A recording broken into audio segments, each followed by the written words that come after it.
Hello, everyone. Welcome to Fired Up, the podcast for marketers working in early and late stage startups. I'm Morgan McClintock, the CEO of startup marketing agency Firebrand. We've launched this podcast to interview the best in the business, but I'm not going to do it alone. So please meet my co-hosts. I'm Nicole Pytel, Firebrand's VP of Content Marketing. And I'm Chris Ulbrich, Firebrand's Head of Media Relations. I'm Ian Lipner, a tech PR and crisis communications veteran. We'll drop a new episode each week, so there's plenty of fuel for your marketing fire. Get the spark you need to take your startup to a whole new level. Hello, everyone, and welcome to another edition of Fired Up. One of the big stories this week is that X, formerly known as Twitter, has adopted a new sales strategy by declaring war on its customers. You probably saw that they filed a suit in Texas against the World Federation of Advertisers and specific member companies like Unilever and Mars, CVS Health, and Ørsted, which is a Danish energy company, alleging that this is a boycott against Twitter, and that in turn is jeopardizing the public square of ideas that is Twitter. Specifically here is a group called GARM, the Global Alliance for Responsible Media, that has basically this brand safety initiative of the WFA. And because they issued a bunch of standards, a number of advertisers have withdrawn because they didn't want their ads appearing next to inappropriate content. And X has decided that in order to get them back, it should sue them. Oddly, in this defense of sort of First Amendment, it appears that the defense of these advertisers is probably going to be the same in that they are free to advertise wherever they like. So I don't know that I recommend suing your prospects, but we'll see how this pans out. Already in this story, GARM has, which is a non-profit unit of the WFA, has had to close down, but we're yet to see whether any of these advertisers are going to take the bait and start being forced to advertise on Twitter. As I say, not a strategy that we would recommend. But today we're going to be talking about how startups can move into an adjacent use case. Many tech companies, they go after an initial group of customers where their technology fits. And then what they want to do is move into an adjacent use case or another vertical sector where there's more opportunity. So it's a common rollout. We're going to be talking to Neha Bajwa, who's the Vice President of Product Marketing at Neo4j, which is a graph database. And like many database companies, when GenAI came out, there's a large opportunity there for their technology, but they have no track record in this use case because it's new. And so we'll be talking to Neha about, okay, how did Neo4j then move into that space? What steps did they take to gain credibility and start that sales motion? And what they do on their messaging? What did they do for social proof? Did they talk to analysts? How did they go about understanding the competitive space? Or what was their in there against a lot of other competitors who are also trying to do exactly the same thing? So please join me in welcoming Neha Bajwa from Neo4j to Fired Up. Neha, hi. Welcome to Fired Up. Hello, how are you? I'm so excited to be here, Morgan. I am great. I'm looking forward to our discussion today. And we're going to be talking about how to unlock new use cases. And that's something that you guys have done at Neo4j. And I want to sort of unpack that for everyone, the decision-making and the journey that you went through. But before we sort of get into that, let's just set the scene. You know, Neo4j, it's a graph database. What's the traditional use case for that kind of database? Graph databases are really good for finding hidden patterns in data and hidden patterns and relationships that are 3 to 5 levels deep or wide. And what I mean by that is if you have to connect data that is 3 hops away, so A is equal to B, B is equal to C is equal to D, and hence A is equal to D, if you want to connect that dot, it's wide or deep, graph databases are great for that. It becomes problematic with relational databases. So the typical use cases that we see are supply chain optimization, right? What's the best route? How do I optimize my route for supply chain? Fraud is a big, big use case for us, right? Like think about circular payments. People actually sort of do all of these different circular payments and fraudulent activities. That's a big one. Anti-money laundering, those are big ones under the fraud category. Currently, investigative journalism is a big use case for us, right? There was a whole number of journalists actually analyzed the Panama Papers to sort of figure out the investigation and corruption that was going on there, because it's all a lot connected and you have to connect a lot of the different links and dots together to figure that out. Right now, there's a paper, Syracuse University is actually doing some research on elections and misinformation on elections and how we call it the election graph. So those are the typical use cases. Customer experience is a big use case around recommendations, and providing context. So those are some, of course, social networks, right? We always hear about LinkedIn and Google is a big graph, right? So those are all social graphs here. Right. So finding hidden patterns and relationships between things. And so you're looking at the Panama Papers. You're saying, okay, here's a great data dump of emails. Who's connected to what? Oh, and you're sort of unpicking that in that investigative use case, the journalism use case. So that's the traditional market. That's a huge market and the classic market for a lot of databases. And then comes along GenAI, which is about the same time that you joined the company. And this is a whole new use case, like it is for a lot of databases. And like, okay, but it's an adjacency, right? You've got nothing in that area, no track record. And so from a sort of product marketing perspective, you see the opportunity, we know we can apply it, but what's the first thing that we do to seize that adjacent market? Yeah, it's a really good question. And you're right, like GenAI took the world by storm, right? Like it was in November when he first talked about it. In January, I was still at Microsoft at that time. I was in Dynamics and business applications. So we were building our first demo set and showcasing that at Davos. And so when I joined this company, you sort of like know that conversation is going on. And that's like taken over the whole entire airwave.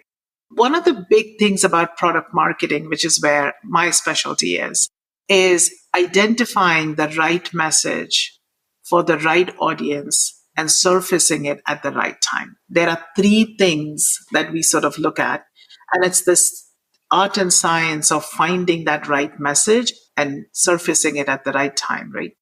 And it comes with deep understanding of your product. You sort of have to know your product and say, okay, this is the conversation that is going on right now. Is there any aspect of the product that we can try to connect to this conversation?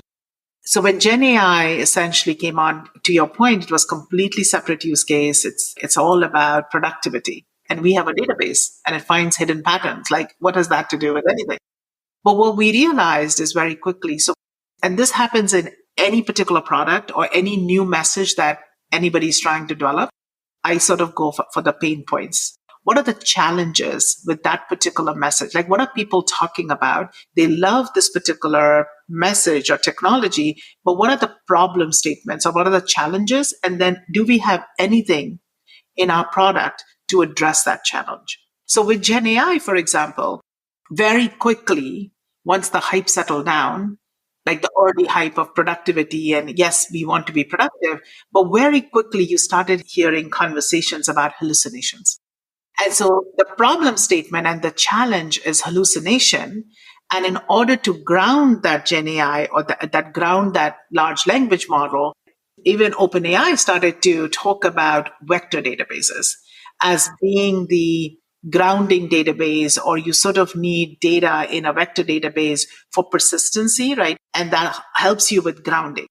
So what we did is, and there's not just PMM, but this entire company, and this is like the thing about startups is you have so much good people who are very intelligent, much more smarter than me. And they sort of say, oh, we have vector. So in our product, we had this vector capability. That's this one little thing that we'd never talked about before because it was not relevant. But now it becomes takes the center stage. We sort of say, okay, we have this one capability in our graph databases because the way we are doing vector embeddings and all of that. And so it's time for that little player to shine. So our entire GenAI message then is built on the vector. So that then becomes, as we go further into this, a lot of your audiences will resonate. It's like, okay, that's a Me Too story.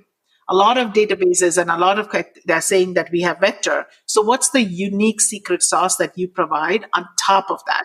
Which is then it goes into the way we capture data has context and the way we provide explainability so we can trace it all. Vectors can't do that. And so then we are doing an and.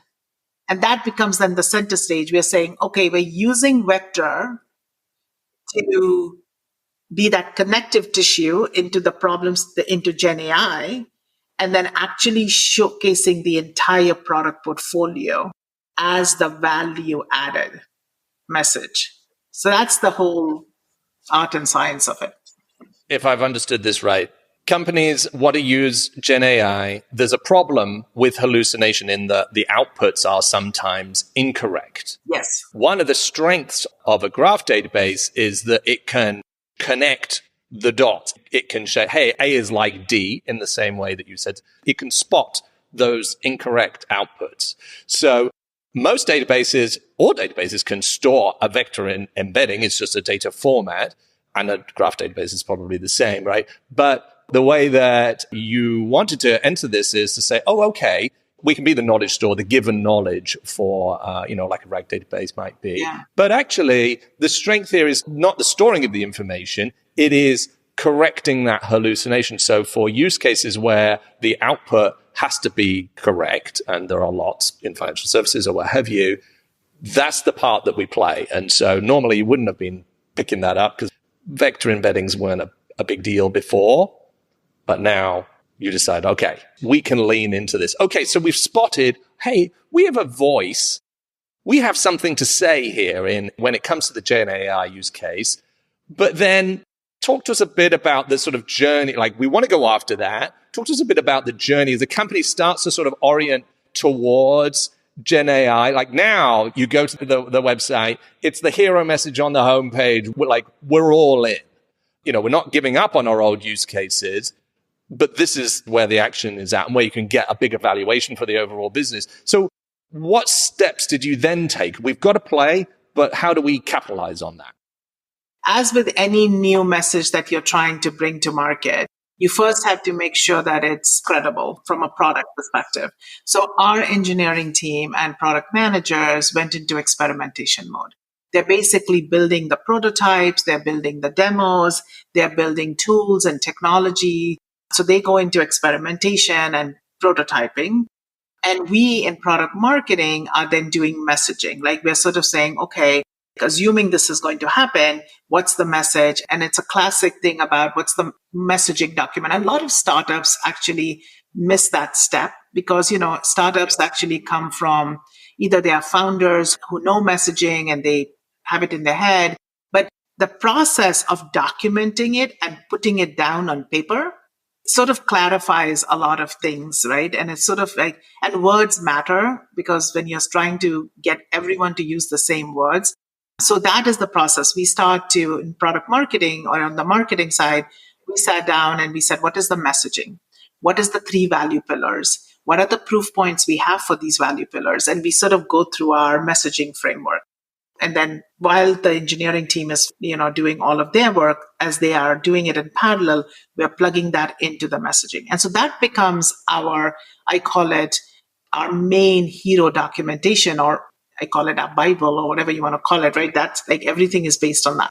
And then we had a campaign, like every company has a campaign to sort of say, our campaign, we started small, but we said, let's experiment. Is this message going to bite? Like, is it going to hunt? We have to sort of do experimentation. So what we did is we have a campaign structure where we have aligned all of our customer touch points, right? All the way from top of the funnel to the middle of the funnel, because you're getting customers interested and you're flowing them down, or you're nurturing them, I should say. You're nurturing them down the funnel, which is what marketing is. And so we looked at our key touch points.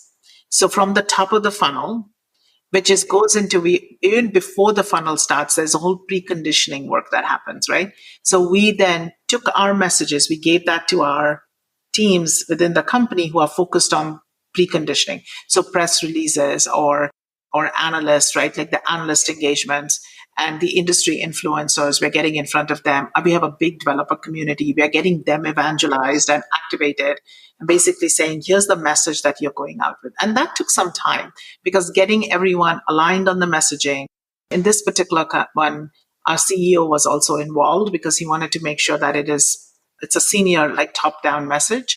The demos were built, was done. And then we used every launch. So we had every 6, like engineering was firing, like when they are coming out with new things, we used that as an opportunity to create press releases or tap into conversations to get that preconditioning done.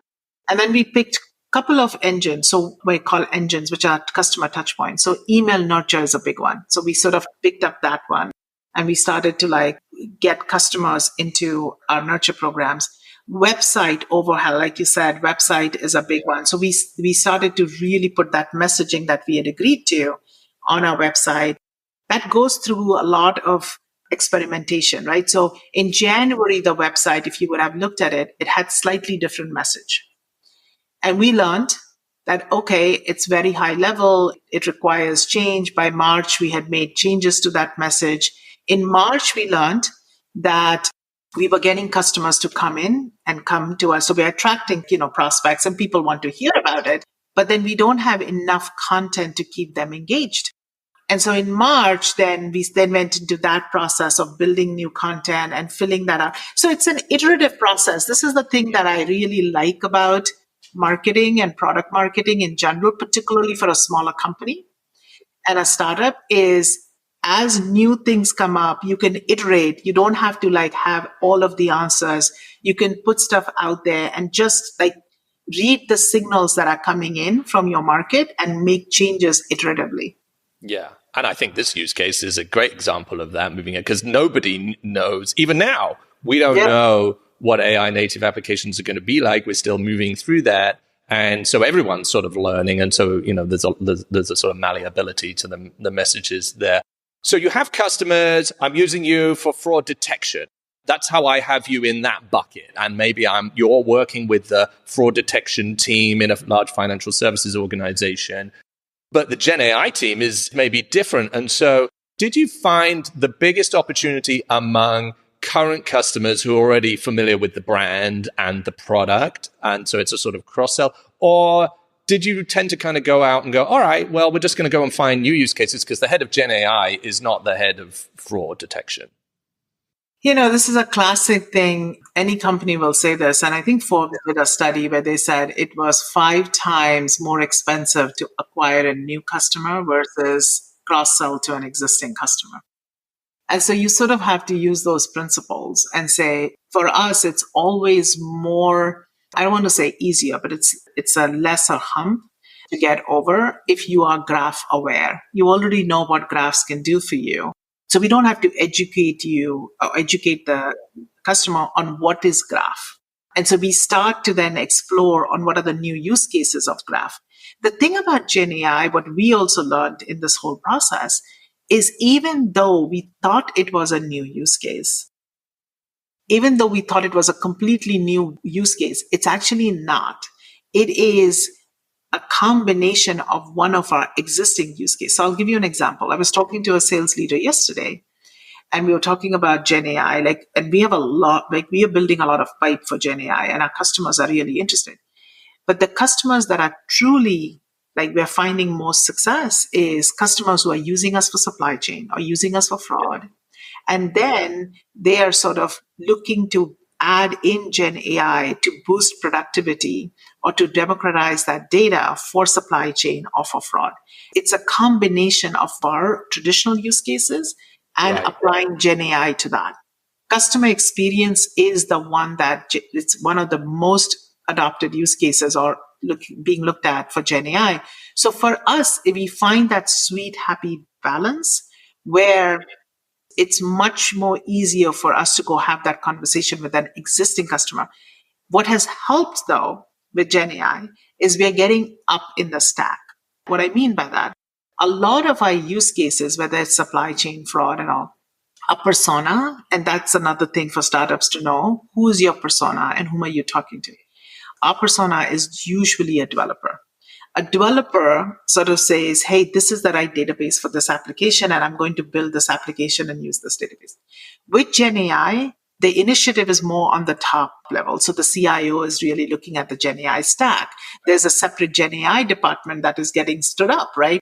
And it's usually a little bit higher in the management chain. And so what happens for us is we get elevated as a result of that. So now our champion, our graph champion that we call in a company, they can come with us and make that pitch to the GenAI person. And it's not a complete cold call. So you're making this person who's been using your product for supply chain, but of course you can use GenAI to improve that, or customer service. Now that person becomes a bit of a hero because you're saying, okay, now we can use the same infrastructure that we're already doing and link it up to the strategic initiative that the company has. What are we doing with GenAI? And it could be customer service or supply chain. Lots of different initiatives there. But this person can now carry you into that conversation. And you found that that motion, combining the GenAI with your traditional use case, was the easiest way to get into that set. That's correct. What the GenAI strategic initiative that is going on with a lot of companies is they're trying to figure out the GenAI quote unquote stack, the platform for the entire company. And so they want databases or they want recommendations that are true and trusted, right? That have been done before. And so then our graph champion can provide that credibility and that authority, so to speak. And then, so it becomes a much easier motion that way. And what about, though, the net new logos? Okay, this is great. We want to upsell into our current customer base and we can expand those and sort of, be more strategic. Let's start there. We also want to win some net new logos. How did you get on the sort of prospects radar? They might not even be thinking about a graph database when they're thinking about GenAI. They might be thinking about a vector database, for example. I always think about this, and a lot of us who are in my similar roles will think about it in two horizons. Okay.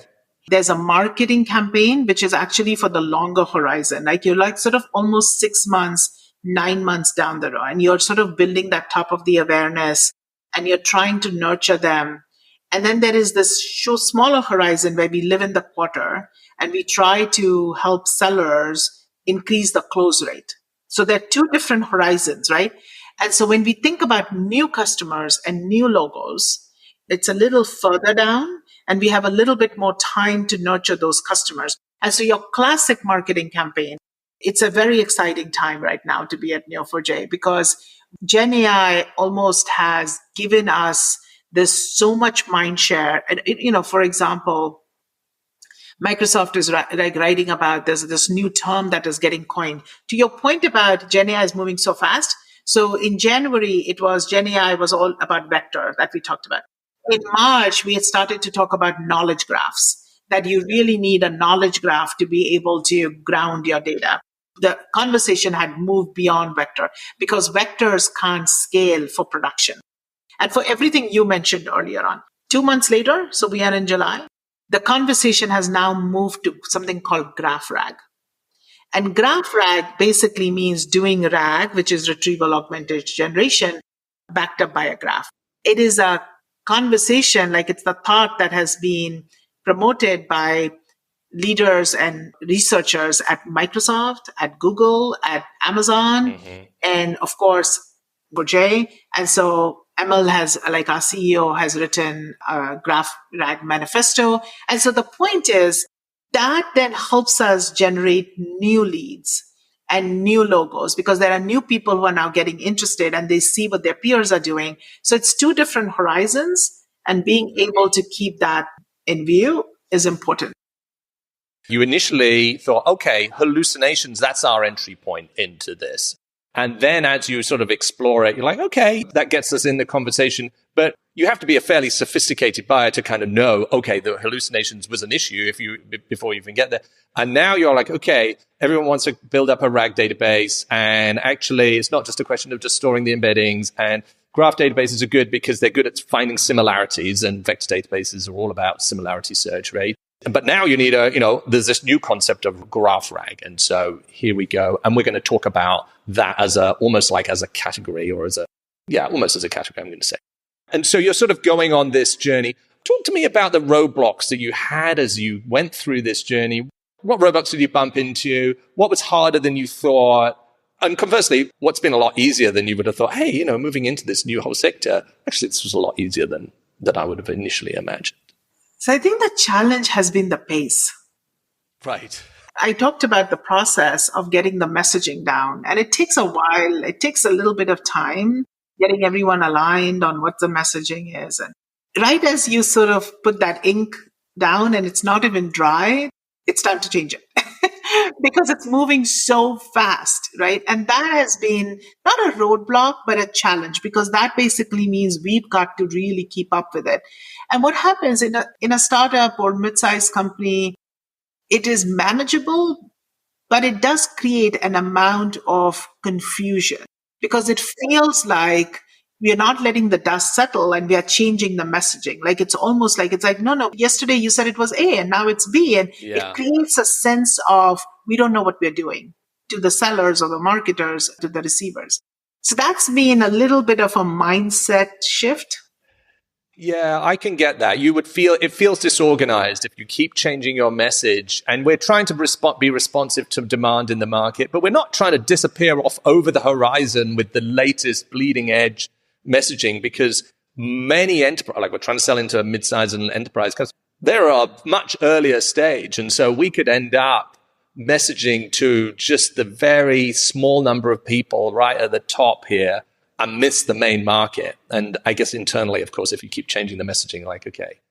And that is exactly what happened. Like if I was to recollect, what happened is when I joined October, November, we came out with a message which was really about graph and knowledge graphs. And it was all about knowledge graphs. But the world was talking about vector. And so we were ahead of our messaging. So in January, we had a big, coming together and we actually had to slow down our messaging and really position, we had to change it. So because we had to almost slow down our messaging so that it meets up with the market messaging.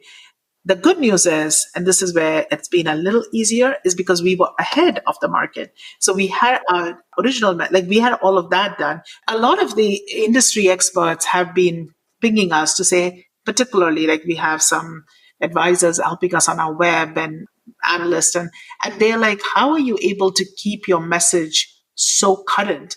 And it's almost happened because we were ahead of our messaging and we had to slow down our messaging. So we're easing back. And you're an open source company, right? So you get a lot of feedback from the community. You're hearing, yes, from analysts and from customers, but also the open source community. You can see the emergent use cases in there and amplify that. So you've got to, I guess, sort of product marketing, you get to sort of synthesize, or I can't say the word synthesize, but synthesize all that so that it's correct. That's a really good point, because we have I call it an inbuilt research organization. Yeah.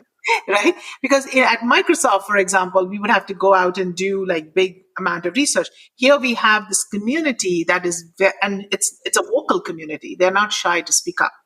And so they'll tell you how it is. And so we get the signals pretty quickly and being able to incorporate those signals. So that's been a little surprising and challenging at the same time, but it's been fun.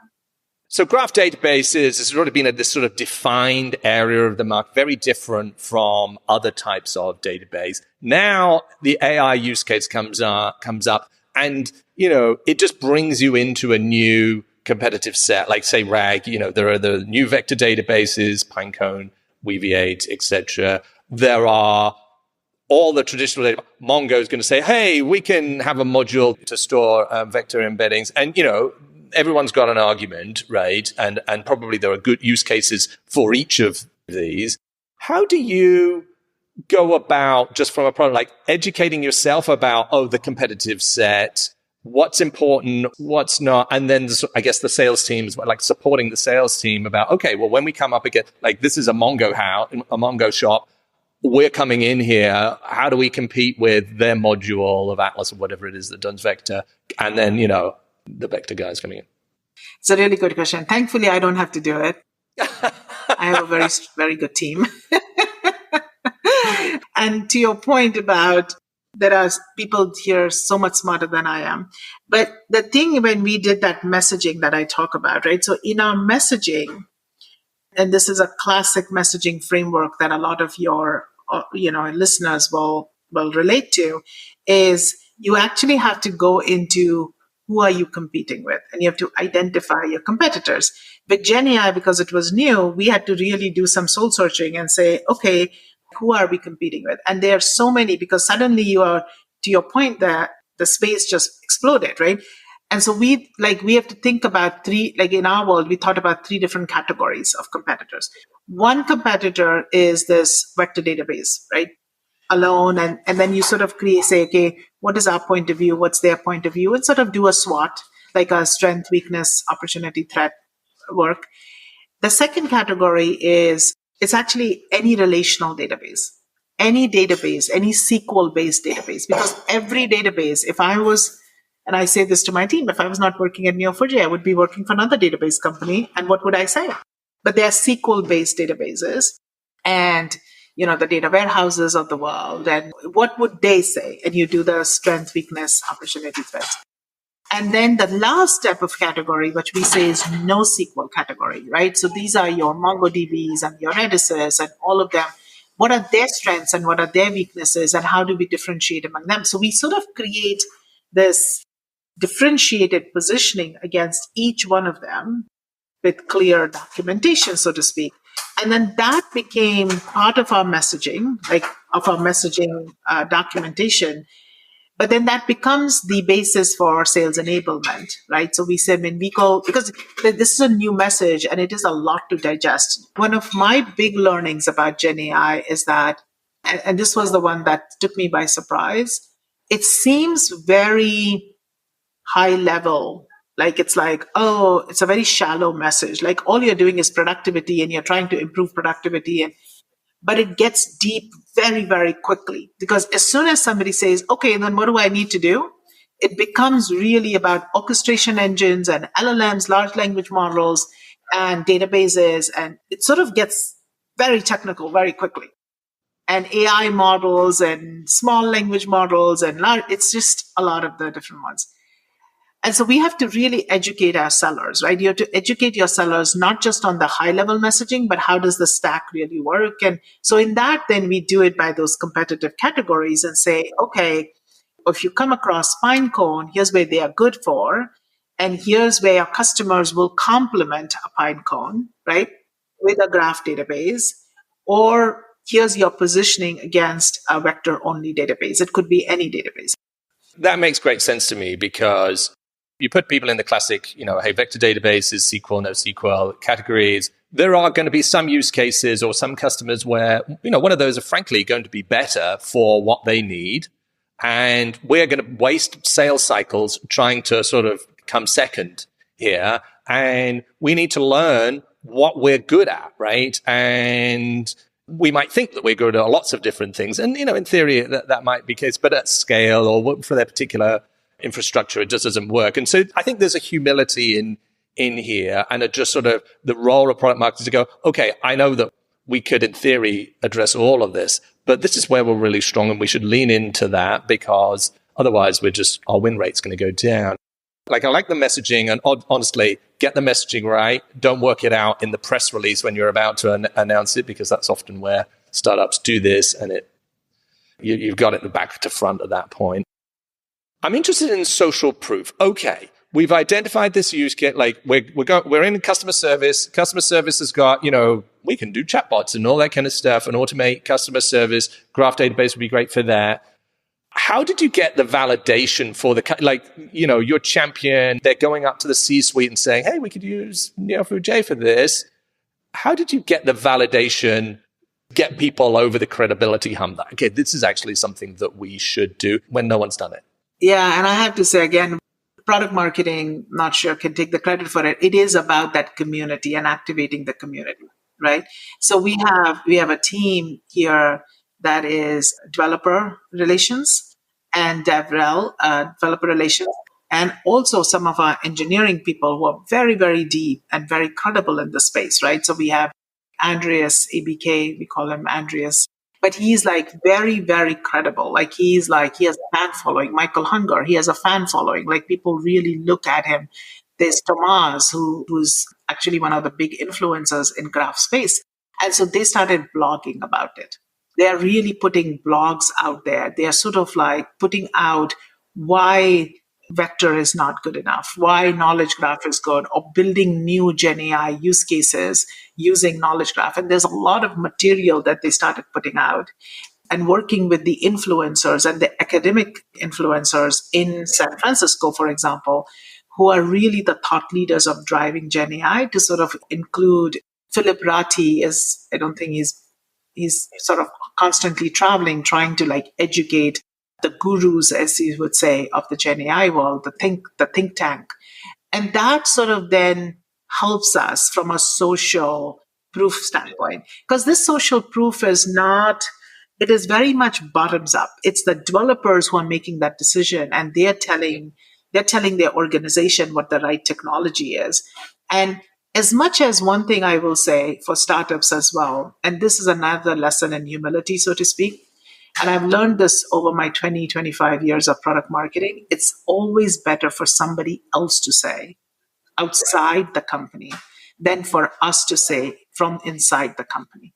So if I can get somebody else to carry our message versus someone from here, it always carries more weight.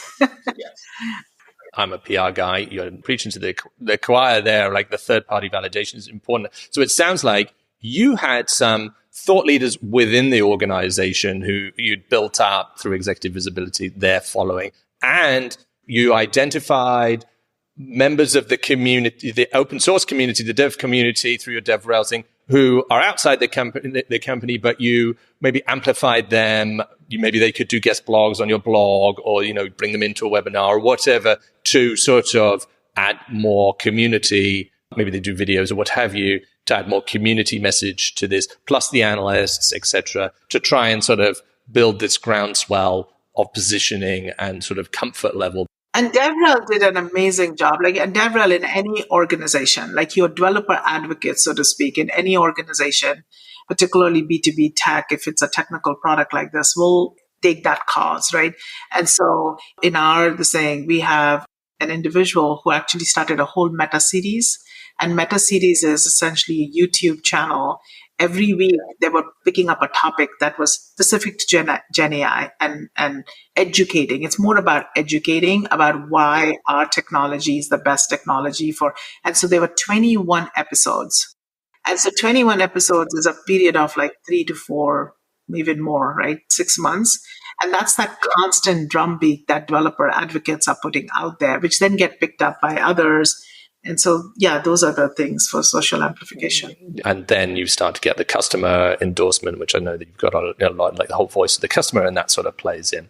Wonderful. And so as we wrap this section, what other advice would you give to startups as they identify other sort of use cases that they want to push into in their own space? I cannot overemphasize or cannot underline enough the importance of messaging and not doing it in press release. I have to say, I've spoken to a lot of startups and in the community, and I talk to a lot of, and they're like, oh, we don't need product marketing because we know what the message is. And there's a discipline to doing messaging and putting all of the other information, like competitive, like what I was saying, that then becomes the rally cry for everyone else, and to speak with that same voice. Otherwise, it happened in ours too. We had a lot of fragmented voices going out before we got that alignment done. And so I think that is the one thing I cannot emphasize enough. Super important, but also sometimes unpopular, right? Because we've just got, there's an urgency to getting out there. Our competitors are out there messaging, and we're still trying to define our message and workshop it and test it. And, we just got to say something. And so you've sometimes got to be rigorous and enforce that discipline to sort of codify this is what we want to see. Like, this is where I've learned it's not or, it can be and. So you can apply the discipline, but you don't have to wait for perfection.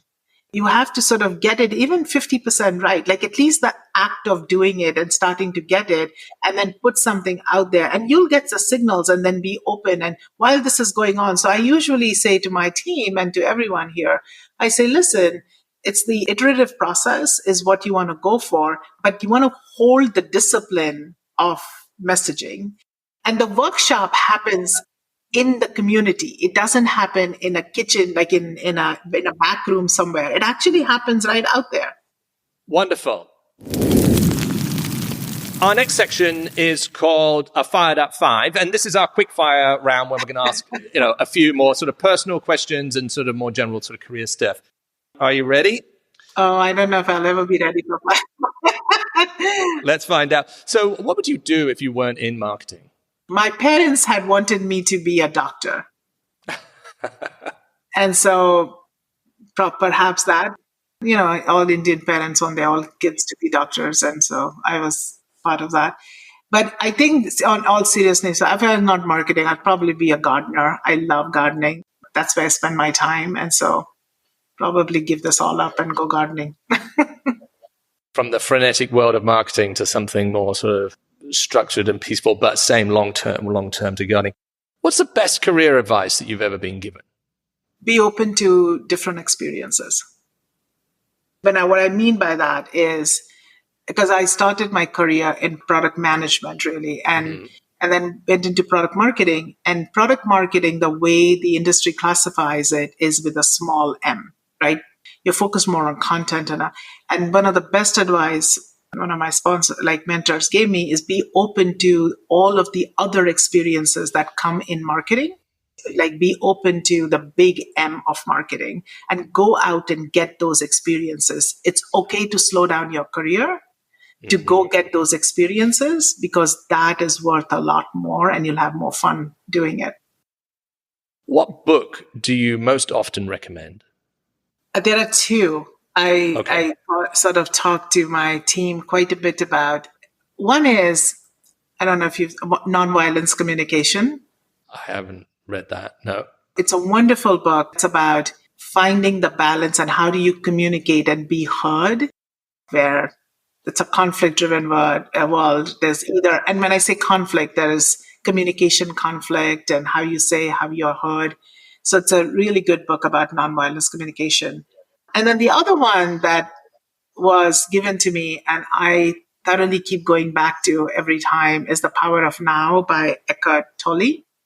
And it's a little bit of like, just focus on now and focus on here and now in this, everything else will happen and it'll take its time. I know sort of, these are not career-driven books, but they are good books to keep us focused on what is important. I'm picking up, hey, be open to opportunities, embrace the moment now. I like the philosophy behind that. On that note, and perhaps related, what's the strangest job that you've ever done? Oh, what is the strangest job? Very early on in my career, my parents back home in India have an educational institution. It's like the blue collared, it's low income. And they getting tuition from them was always a difficult thing. And I was in 12th or 12th grade or something like that. My mother put me down in that fee counter. And basically my job was to collect the tuition from the parents and the kids. And it was the strangest thing because you're like in a very uncomfortable place and trying to like send kids back if necessary. It's just wow. So you were the enforcer, collecting the money yes. and sort of bouncing the kids who didn't pay. And they put a 12th grader in charge of that. Correct. It makes it's so contrary to the whole thing about, hey. I bet that was interesting. About it, parents are like, oh, wait, what's going on here? What are you most excited about as we enter H2 2024? Where GenAI is going to go. We are in the mile 1 of this marathon. I actually am very excited because this conversation in the next 24 months or 12 months, maybe, is going to become all about data. It's going to move from productivity to, do you have the right data sources? Are you connecting the right data sources? Do you have the right data stack? And garbage in, garbage out.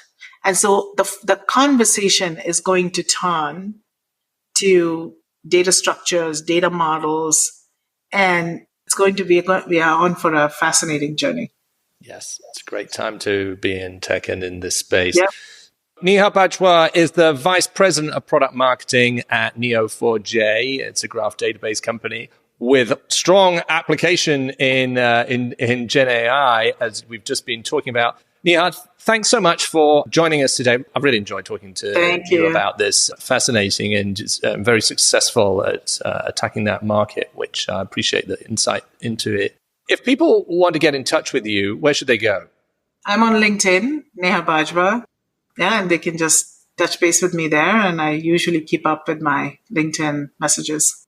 Wonderful. Neha, thanks for your time today. We look forward to talking to you again soon. Thank you so much. Well, that wraps it up for today. But two quick things before we go.